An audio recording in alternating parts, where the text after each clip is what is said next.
Well, filmmaker Dinesh D'Souza became a nationally known name with the release of his documentary Obama's America back in 2012. And now the conservative filmmaker is at it again. His film Hillary's America premieres on 1,300 screens this weekend, and here's a sneak peek. Democrats today claim to be the party of progress. But where's the progress? For blacks, they've created new urban plantations. For Indians, reservations. And for poor immigrants, barrios, ghettos, and slums. They put their voters in there and make sure they stay there. The only progress we see is progress for them. More wealth, more power, more control over America and over our lives. The Clintons are worthy successors of a tradition from Andrew Jackson through Woodrow Wilson. Are we not done with this larcenous duo? How much these partners in crime have already stolen from us?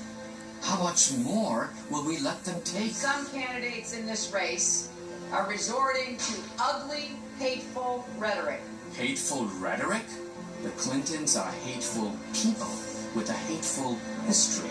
Imagine how much worse things could get if these two depraved crooks return to the White House.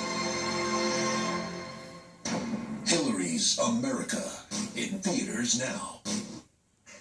So you're saying you're a maybe. Joining me now, filmmaker Dinesh D'Souza and Nomiki Collins, who's a Bernie Sanders supporter and host of The Filter. Great to see you both. Dinesh! Nice to see you. Whew! Whew! Wow! Larcenous duo! I don't know where to begin. And your point is?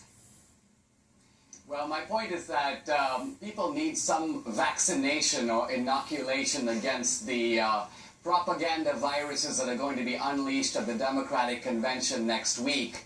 We're going to be hearing how the Democratic Party is the party of the little guy, of minorities, of Latinos, of immigrants, how the Democrats have fought for civil rights and human rights. And what we do in this movie is we blow the lid off of all of that, and we show the Democratic Party has actually been the party of exploitation, subjugation, theft, and murder. And we do it based upon facts that really can't be denied, which was the party of slavery, of segregation, of forced sterilization, of Jim Crow, of the Ku Klux Klan. This is the Democratic Party, and the subjugation and exploitation continues today. That's probably the punchline of the movie, that this is not a thing of the past, but many of the ugliest features of history continue to haunt the Democratic Party now. Nomiki?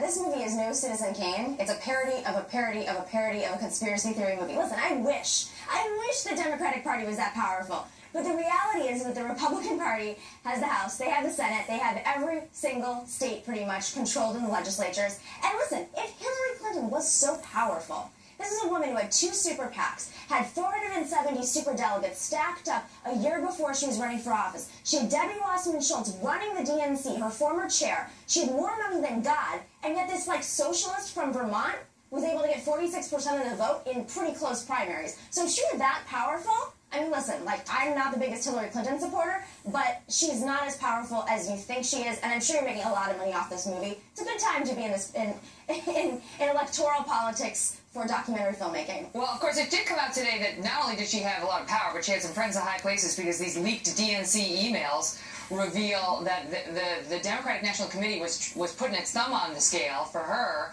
over Bernie Sanders, talking about how they were going to plan a narrative that his campaign was a mess. One comment that doesn't mention him, but talks about questioning a candidate's religion. Does he believe in God, or is he an atheist? My Southern Baptist peeps would draw a big difference between a Jew and an atheist. I mean, this is dicey stuff. Megan, I think the issue, Megan, is not whether Hillary Clinton is powerful individually or as a person, but rather that Hillary is head of a gang, the progressive gang, the Democratic Party gang, and these are guys who are very powerful. Particularly, they control the inner city neighborhoods, which have been some of the most troubled spots in America. Look at inner city Oakland or Detroit or Chicago. Now, these are places that are kind of urban plantations, and what I mean by that is they resemble the old slave plantations, ramshackle dwellings, a great deal of violence necessary to keep the place under control. There's no question that we have problems in the inner cities, but Nomiki, Dinesh puts it all on the Dems. Well, there aren't any That's what Republicans we're around. Aren't these inner cities run by Democratic mayors, let her Democratic respond, city Dinesh. officials? No, and a lot of these inner cities have had privatization processes. Listen, Hillary Clinton is no progressive. I don't know what land you're living in. Hillary Clinton is about as corporate centrist as you could get. She picked Tim Kaine, who basically is the identical version of her as a man. I mean, you can't get any more centrist and appealing to moderate Republicans than Hillary Clinton. I mean, if this were actually something that was rooted in philosophical values of progressives, then maybe you'd have a case, but this doesn't match her policies. I think this is all over the place. And you can catch Dinesh's movie in theaters with the popcorn this weekend. Just a reminder, live in Philadelphia all next week. Back in a moment. One network dominated coverage.